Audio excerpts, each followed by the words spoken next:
Nashville, raising Nashville, raising Nashville, raising Nashville. Welcome to another episode of Raising Nashville, recorded right here in the heart of Music City, Nashville, Tennessee, involving three up-and-coming fathers. Well, I'm already a father. No up-and-coming. I'm here. I'm a daddy. I understand that we are fathers, but we're still new at it, right? Always. You always be. I think every experience, every day is new. So once a week, what we want to do is we want to come together and kind of talk about the trials and tribulations of being a parent. I want to introduce myself. I am Bucky, from Nashville, currently live in Madison, which some would not consider Nashville. I still consider it Nashville. And I'm Old Boy, also from Nashville, reside in Madtown. Oh, so what we do is we come together once a week and we kind of talk about raising kids in Nashville. We'll either have a segment about children or involving children or raising their parenting, yeah. Or we'll talk about Nashville. Occasionally, we might throw it back to an old podcast that we used to do and maybe review a children's movie and talk about how good or bad it is. So we've covered a couple of issues throughout the podcast. You know, we've done one on spanking children. We've done one on Opryland. And now we came back and we decided to tackle children's books. And I think this might be like a reoccurring podcast topic because it's right now we're all in different stages, but as our children get older, the books get different and more, hopefully, more complex. But it's so I think we'll revisit this from time to time. So I think this is a good topic to talk about. Yeah, I would love to revisit this because having a 5-month-old, we read him some books, but it's still pretty limited. You know, we haven't gone that far down the rabbit hole on kids' books yet, so right. I'm still pretty new to this. So it's more pictures. He's kind of looking at pictures. Yeah, it's just pictures, and like the message in every single one is your parents love you, which I mean is great. You know, I don't have a problem with that. So let's go back. Juicebox has a 5-month-old. I have a 9-year-old who is no longer into books, and it would be kind of weird if I read them to him. But I also have real funny. I gave your 9-year-old a book for Christmas, which he read in 4 days, which is The Hobbit. I gave him The Hobbit, and he read it in 4 days. So to say he's not into books, I think is misleading. I said I didn't have to read him books anymore. Oh, gotcha. Okay, he could read me books. He was reading me books at 5. Yeah. Wow.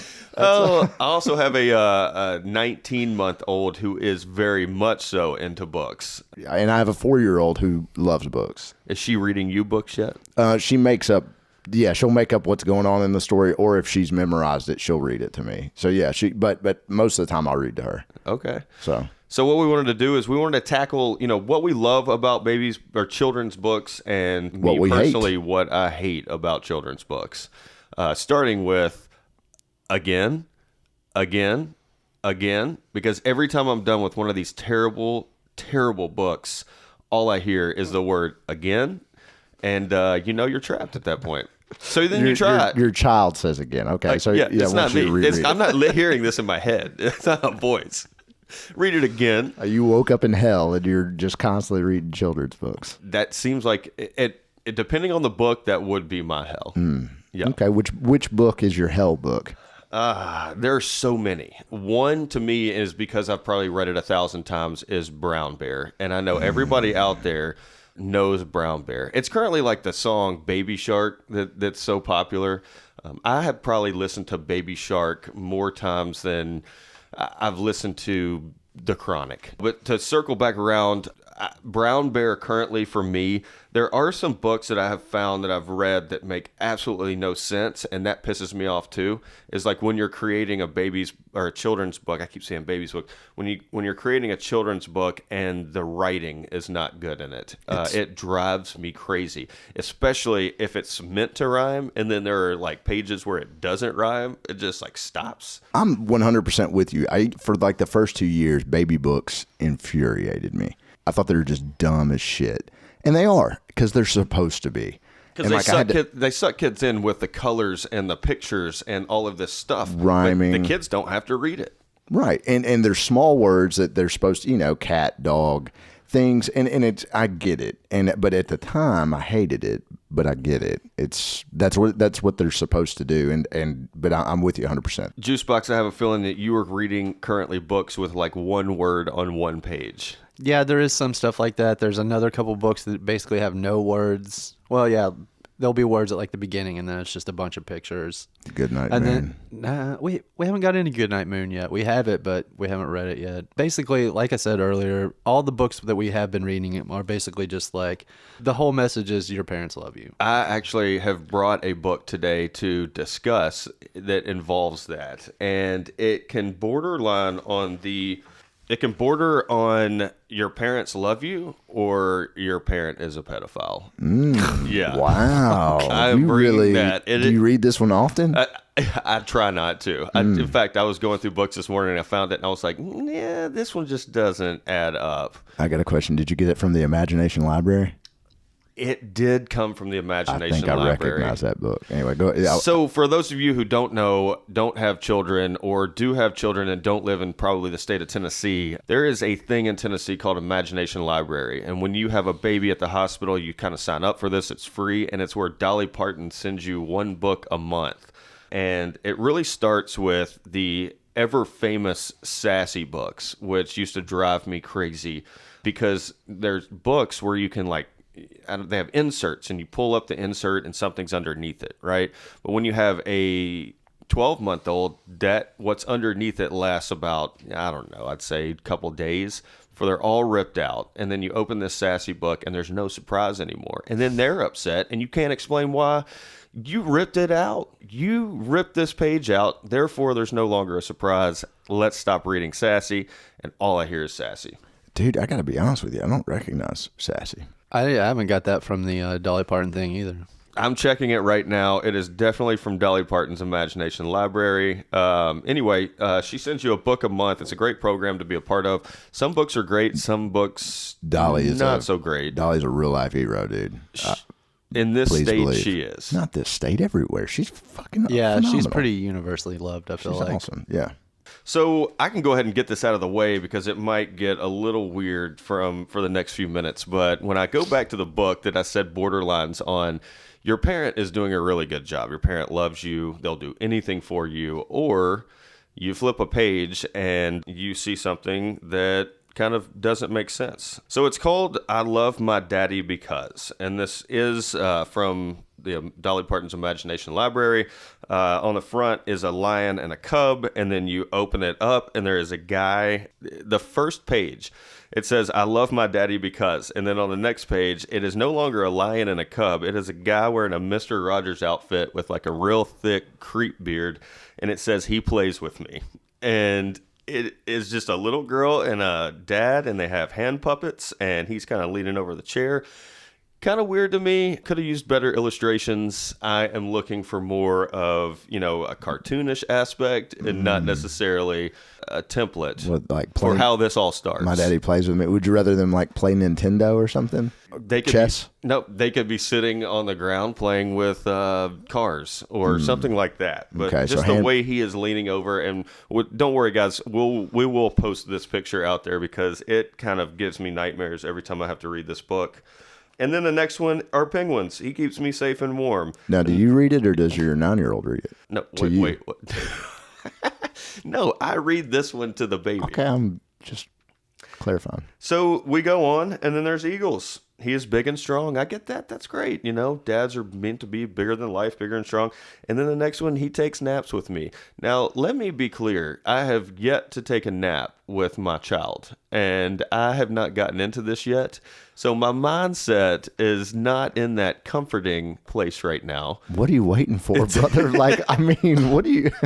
He's 19 months. You hadn't you hadn't taken a nap with your kid? Yeah, how have you not accidentally done it? Right. I've fallen asleep holding my kid. I mean, maybe my baby, when he was little and I was sleep deprived and I was just sitting on the couch and he fell asleep and my head went back. But no, I haven't laid in a bed with a child yet.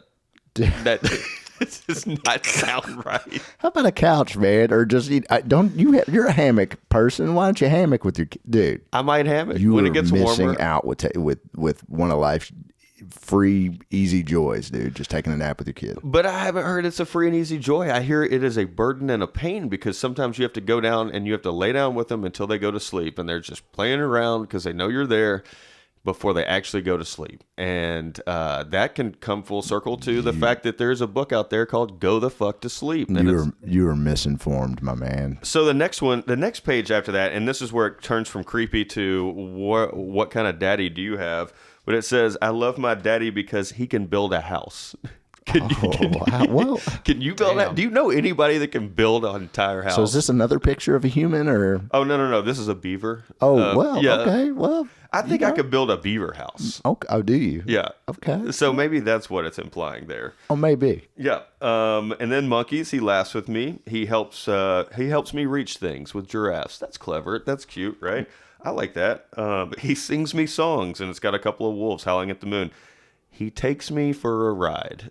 Now, that, again, borderlines. You are in the gutter, my friend. You are beyond saving, man. Oh, yep. And then the next one, I love my daddy because he plays hide and seek with me. There's just a lot of correlation here. I bet you've yet to play hide and seek with your kid, too. Then let's go to the next one. We've got some bulls that says he protects our family. I get that. Next page, back to weird. He watches over me at night. I don't know where my mind is, but it's just some guy just standing over a bed watching a child. But that some guy is you. Like, what? That's true, but not in this book. That's not me in this book.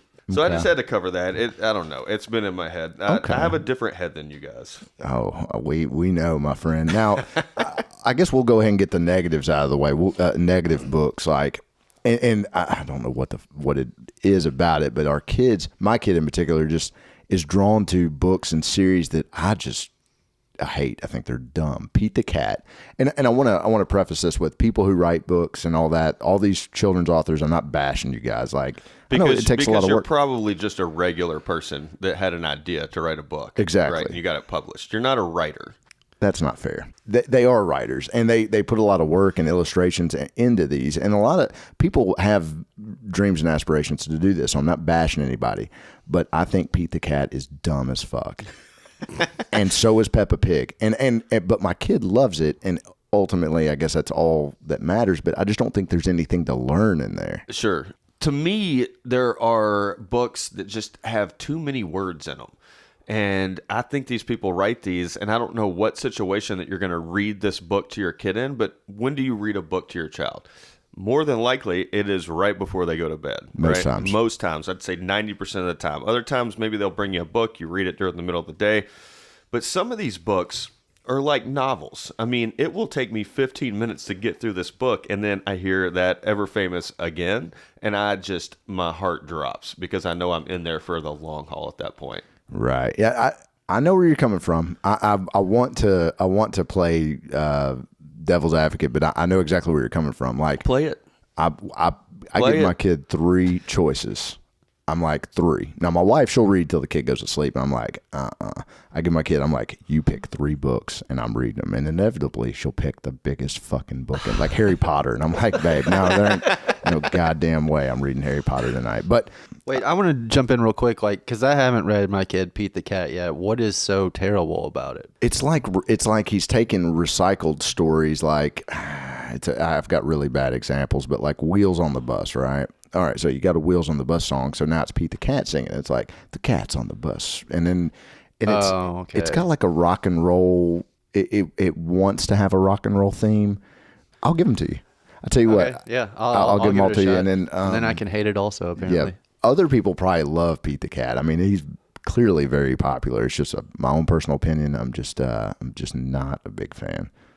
So the book I was thinking about, also a cat, Skippy John Jones. And Oh, yeah, it's Skippy a tongue tire. Skip it, John Jones. That's how. That is definitely not how that. That's how I read it. I know Skip. Yeah, you're right. And it's Spanish. Yeah. Yeah. Skip it. That's how Except exactly. He sounds how like Mike Jones. Right. That's exactly how I'd read it. She'd pick that. I swear to God, she'd pick that book out. I go, Skip it, John Jones. You're supposed to have a kind of a Spanish flair to it. Well, it got Spanish, but I'd have to look the book up. And there are certain books that I'm sure people have read over and over and over again, and that's the reason that you have these links out there. Like, who was it? Was it Ja Rule or somebody did Llama Llama? And I understand that because that book gets very annoying too. Yeah. Yeah, it does. We haven't had to read that one too much. I should also point out that I've read some studies that say one of the most important things you can do is read to your kid. So even if the book, I guess, is dumb, it says it's a very important component in raising your child. Yeah. Yeah, it hurts my head too. It's called sacrifice. That's what's being a parent. Oh wow! How much time? Like how often do you read at night? I'd say we switch duties, so maybe 2-3 times a week. Okay. Wait a minute, All right. myself, 0. Oh, for like a decade. we know that. We know you don't The read. kid? No, all of my reading comes from baby's books, so maybe it is benefiting me in some way because I'm actually getting, Sassy. yeah, sassy. Were you the one that actually ripped all those sassy books? It's called baby sabotage. All right. I'll go through a few of my negatives and then I'll get to some positive books. All right. So books I dislike: Pete the Cat and Peppa. And then there's this book, and I don't know how to describe it. Y'all recognize this guy? He's like a gopher or something. Yeah. I don't know what his name is, but they're Mercer Mayer books, and we haven't done a whole lot of them. Also, there's a hidden spider on every page. Did y'all know that? I didn't know Those that. have been around forever too, Forever. right? Like, because I Right. can remember those when I was like a kid. So it's kind of like the Playboy symbol on the front of Playboys. Exactly. Yeah. I'm full in, and a cricket. But So the character looks like he's straight. He's showing us the book right now. It looks like he's straight out of Where the Wild Things Are. Or kinda in that vein, yeah. And he's clearly evil. This he certain needs book a haircut. is called "What a Bad Dream," and basically the main character has his dream where he drinks this magic potion, right? And this magic potion makes him act wild as fuck. And he gets out there, he grows wings, he turns into a monster, he starts being an asshole to everybody. He's like eating. Why would you teach your children that?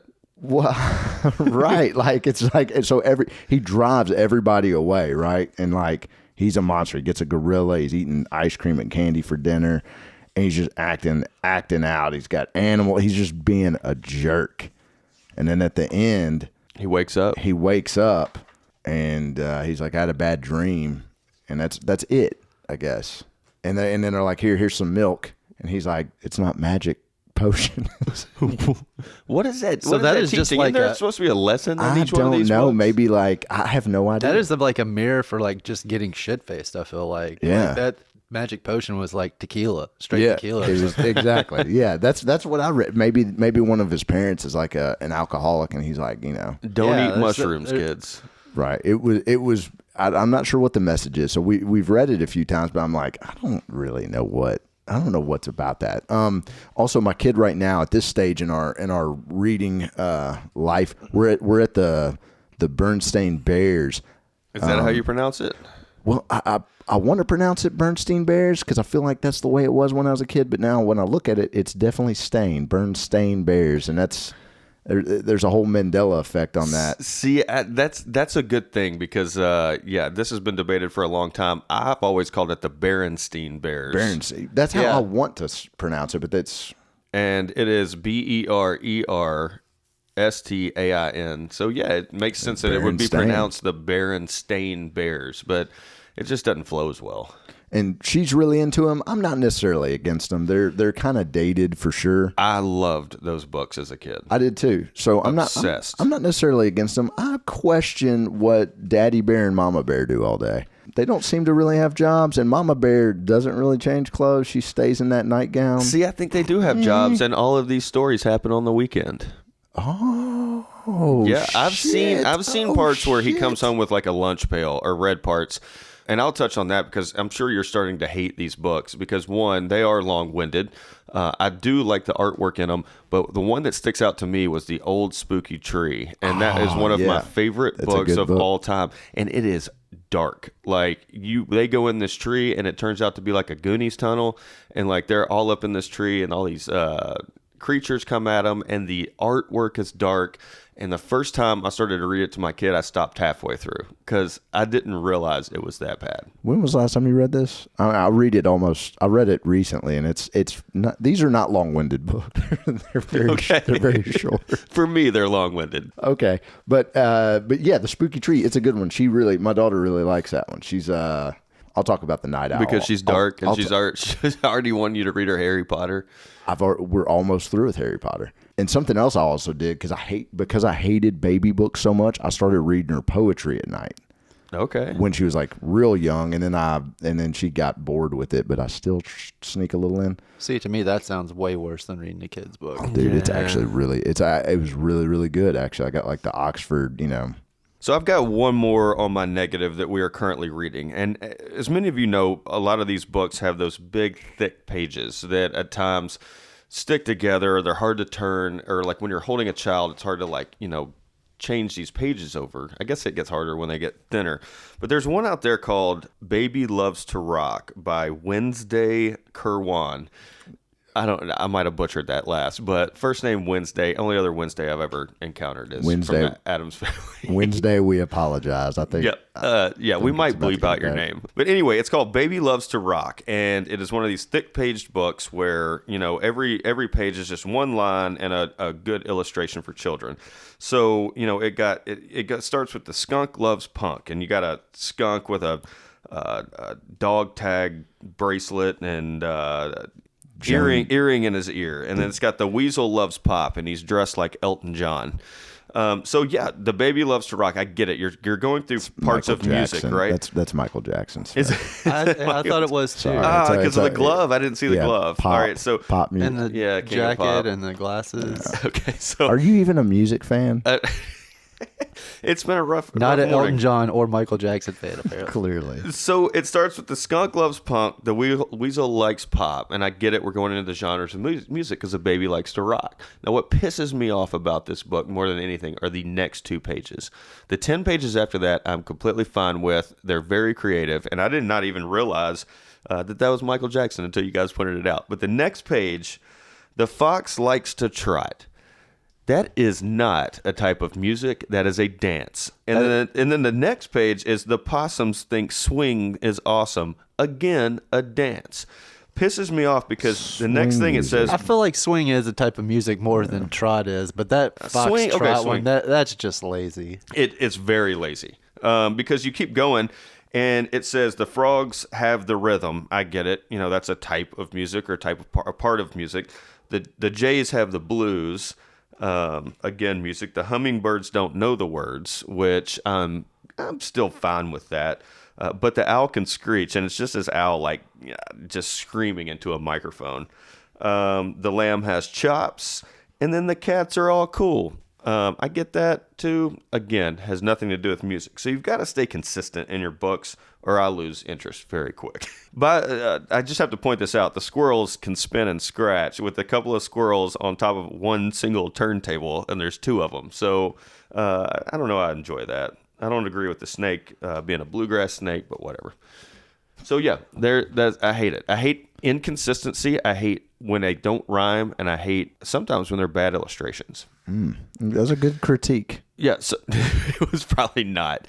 So let's talk about books that you like to read. Okay. I think I may have given both your kids this book, and you probably already had it, was Where the Sidewalk Ends, Shel Silverstein. Let's give a note. You've given that to me twice. No, yeah. And so I'm a big fan. I was a big fan when I was a kid, and if you're not, you're dumb. She also really likes, and I like Olivia, the Olivia books. I don't know if you guys read them. It is a girl's book, but it's the girl is she's a very strong character. She's just she is who she is, and she's smart, and I think it's I've brilliant. not read Olivia, and I don't even know what that is. She's a little pig.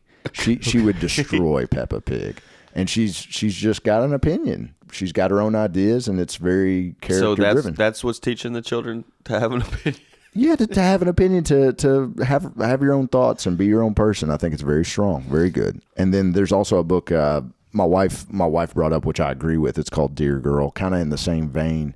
Like as my daughter gets older, she's going to encounter a lot of things in her life, and it's okay to to have certain emotions and feelings, and I enjoy it. I think it's a good book.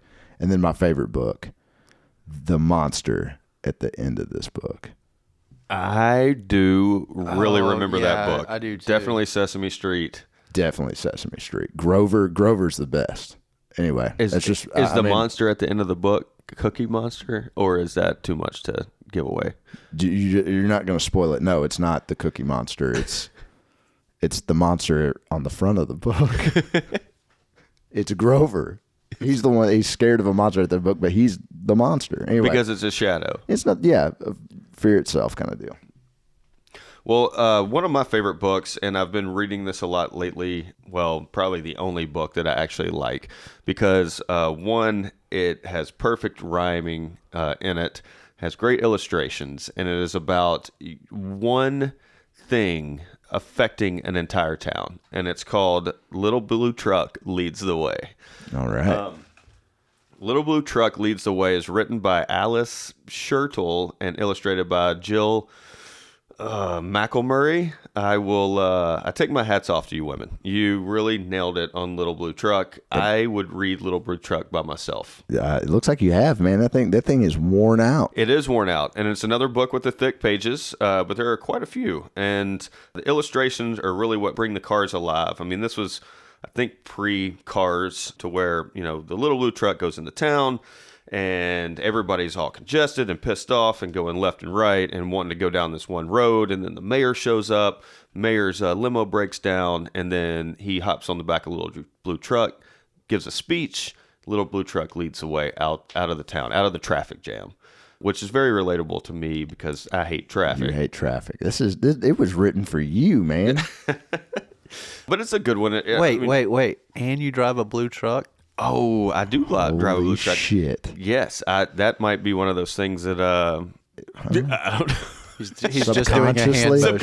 Subconsciously, like this book because I drive a blue truck. Now, when your 9-year-old reads it to you, do you go to sleep right after? I have to have a little bit of milk first. So I just want to address the elephant in the room. One of us three has actually written and illustrated a children's book. And there was going to be a series of 2 from what I remember. But one was written, and then their wife created the book for, I think it was a birthday, was it? No, I think for Christmas she gave me, she illustrated it. Yeah. Don't get me wrong, illustrations in these books really make it for me. Whoever the illustrator is responsible for the success of this book as the writer. So I agree. When you think about it, you guys collaborated on it. But it was a story that Old boy came up with. I can't even say it. Well, I'll so spell terrible. it out. I'll write it down for you. You can practice it. Okay. Yeah, thanks. Have your 9-year-old read it out loud. I will never say it. But so this book, if I'm not mistaken, was entitled Mr. Pinch. Mr. Pinch, and he yes, it was about a little crab that goes around and he pinches people, and people fucking don't like to be pinched. So then But it's like an Italian crab, right? I'm Mr. Pinch. Yeah, that's he goes, not Italian. That doesn't sound Italian. Anyway, he more or less isolates himself because of his behavior. He drives people away, so it's people don't like it. So he isolates himself, and then he has to learn the lesson that not everybody likes it. So, and the way he learns a lesson is because he finds another crab that he's interested in, right? And he gets pinched. Exactly. Another crab comes up and pinches him, and he's like, oh, man, this freaking sucks. So then he realizes what he's been doing to everybody else. Now, I hope nobody goes out and steals my idea. I've sent it to publishers. They've... And in case you're an illustrator out there, Mr. Pinch does have a little pencil-thin mustache. Mustache, yeah, Mr. Pinch. And then I've actually written 4 books. Wow. Yeah, the other one is called... Did you just forget the name of your own books? No wonder you can't get a publishing deal. No. Sorry, I'm just... Man, I'm out of it. Anyway, another one... All right. There was something about ducks or birds or something. It was a bird, and it's Vincent the Vain Canary. Yes, Vincent the Vain Canary. So that one's illustrated too, and it's really good. And we rewrote that one. Sorry, I just went blank. And then the third one is called Deppa the Hot Muffin, And then my fourth one is very. That's my favorite. I remember that one. Yeah, that one. I'm just waiting on her to illustrate that one. That one's gonna be fucking banging. And then the fourth book is actually a bunch of poems that I wrote and she illustrated. That's I've got like 120 of them. So it's very. I went after that. Shel Silverstein is dead. So I went after that Shel Silverstein business, man. That money. I need to get like, that Shel Silverstein man, money. He ain't writing no more. Yeah, he's gone, dude. So I was going directly after that. So the first three books, let's put aside the poetry book. The first three books are pretty self-centered, right? About learning lessons. It's very, I'm into story. About you're doing something wrong, and yeah. this is why it's wrong. Exactly. So it's not they're not very lighthearted. They're very lighthearted, but it's teaching a lesson. The vain sure. canary. Yeah, he's vain, man. He's vainglorious, man, and he's all self-centered, and people don't like that. Okay. Is this a lesson you personally learned? Yeah, I got friends like that. No. So yeah, maybe somebody should pick it up and read it. Did it get published, or did it stay on the shelf? We're gonna step outside, folks, for a second. We'll be right back here at Raising Nashville. So, you guys have any like final thoughts about children's books or something that you really want to get out? I just wanted to ask you guys that we haven't brought this up yet. Where do you guys stand on Dr. Seuss? Oh, so that's Maybe I should have brought this up earlier. That's very iffy. I'm 100% Dr. Seuss. I'm a fan. Both of my children in their rooms, they have these art things made that are right outside their door that says, "Oh, the places you'll go." So it's the last thing they see before they leave the door. I don't read Dr. Seuss to them, but I love the idea of it, or the culture, the pop culture of Dr. Seuss. I love the artwork. I think the artwork's unbeatable. Yeah, that's another one I loved growing up, and we're kind of starting to get into Dr. Seuss with my kid, but like one of the things that bothers me, we have this book that's like book of 100 words or something like that, and it's like all these illustrations and all these words and just all this different stuff, but the art, the way things are drawn in Dr. Seuss is so off the wall. I feel like this book has to be confusing as hell, like, because green eggs and ham, it's a staple. But if you're trying to teach your kid what eggs are and it's a picture of eggs that are green, like I feel like that's throwing him off completely, and it's just like there's several other several animals that are drawn just very strange. So it's like, okay, here's a lion, but no, a lion doesn't look anything like whatever this thing is in the book here. True. Okay. Yeah, that's I don't know. That's just like a random like I feel like they're great, but I don't know if they're great for trying to teach your kids. What you could be like, are. This will all make sense when you're about 19 years old and the first time you try acid. You will remember back to your Dr. Seuss books and be like, oh yeah, that is what that looked like. Okay. All right. There's a Fermoogle. Yeah. So I think I have to be picky and choosy with Dr. Seuss. I love Green Eggs and Ham because I think it teaches kids to try new things, and I think that's important in life. And I like The Grinch because it teaches you not to be a fucking Grinch. But mostly, green eggs and ham. Are you gonna ever eat green eggs? Well, that's the whole point. It's teaching Gruff or whatever the guy's name is. Dude, try it. And he's like, I don't like it. Have you read this book? It's not about the eggs, man. It's about trying something new. And It turns out he tries it and he's like, oh God, this is freaking fabulous, dude. Now, 90% of his books make no sense to me. And they shouldn't. I mean, they're just gobbledygook, and it's just rhyming weird words with weird pictures. And I think he got rich. I think he was a weird guy. He didn't have kids, and he just laughing to the bank. That's kind of my thought on him. Now, I do want to bring up one other thing before we close out: library memberships. Do you belong to the library? We do not. I guess I wasn't. I don't know where I was thinking that we get all our books from Dolly Parton. Yeah, I'm gonna be honest. I have a library membership, but I've probably been to the library here only a handful of times the whole time I've lived here. But the great part about it is I have a chance to make up for that because now I have another small child, and this is the makeup shot. Yeah, I think when your kid kind of gets maybe to my age, you'll be going. Or when they go to school, there's a school library. Why do I need a membership to another library? Because I think it's important to take your kid to a library, and they have one at school. She loves it. My kid freaking loves it. She's got her own little library card. She gets to go. She gets to pick out books, and it's a good experience. I recommend it when. Yeah, that was a pretty big deal for us as a kid. I remember that when you were in like Because we didn't have 13 screens. True. Your pads and your phones and your TVs and everything. We went to the library. It was fun. I get that, but I mean, I don't know. I remember getting a library card when I was in like 3rd grade, and like you were saying, like you go and check out your own book. There was something that was very like thrilling about that. You felt like an adult. You were picking out your own book. You were like doing your own thing. Like screens or not, I feel like that's still it's still relevant. You could spend hours in a library because the whole saying, "Don't judge a book by its cover." I mean, there's a lot of covers in there. Then you open it up and you're like, "There's no pictures in here. I'm not taking this home." Very wild. You are wise, my friend. I try. The Nashville Library also, for anybody who doesn't know, you can check out up to 100 items at once. Whoa. There's no late fee within reason. I think you can take home. You can't carry 100 books. You can't. You probably physically can't, but most people, anybody else, could check out 100 books and carry them home.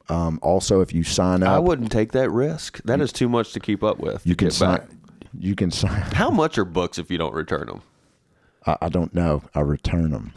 Okay. Now, you can also check out, there's an app called Hoopla that you can put your library card into, and you can basically stream movies for free. It's free. Dude, it's phenomenal. You need to be a library member. Sure. You should read books. I have read, 12 books in my life. I'm talking about serious books. Three of them were to get into the high school that I went to. I had to read these 3 books and take these tests in order to get in, or not tests, give a review on them. I am so sad for you. It's okay. We grew up in an age of VHS. Every week we like to cover a topic. Today, we kind of wanted to dive into what we liked and disliked about children's books.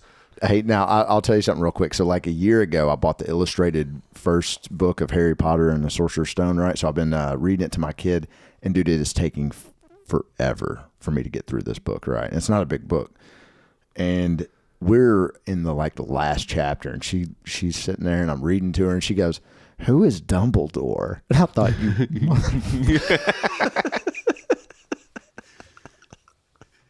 So you've basically been reading this book to yourself.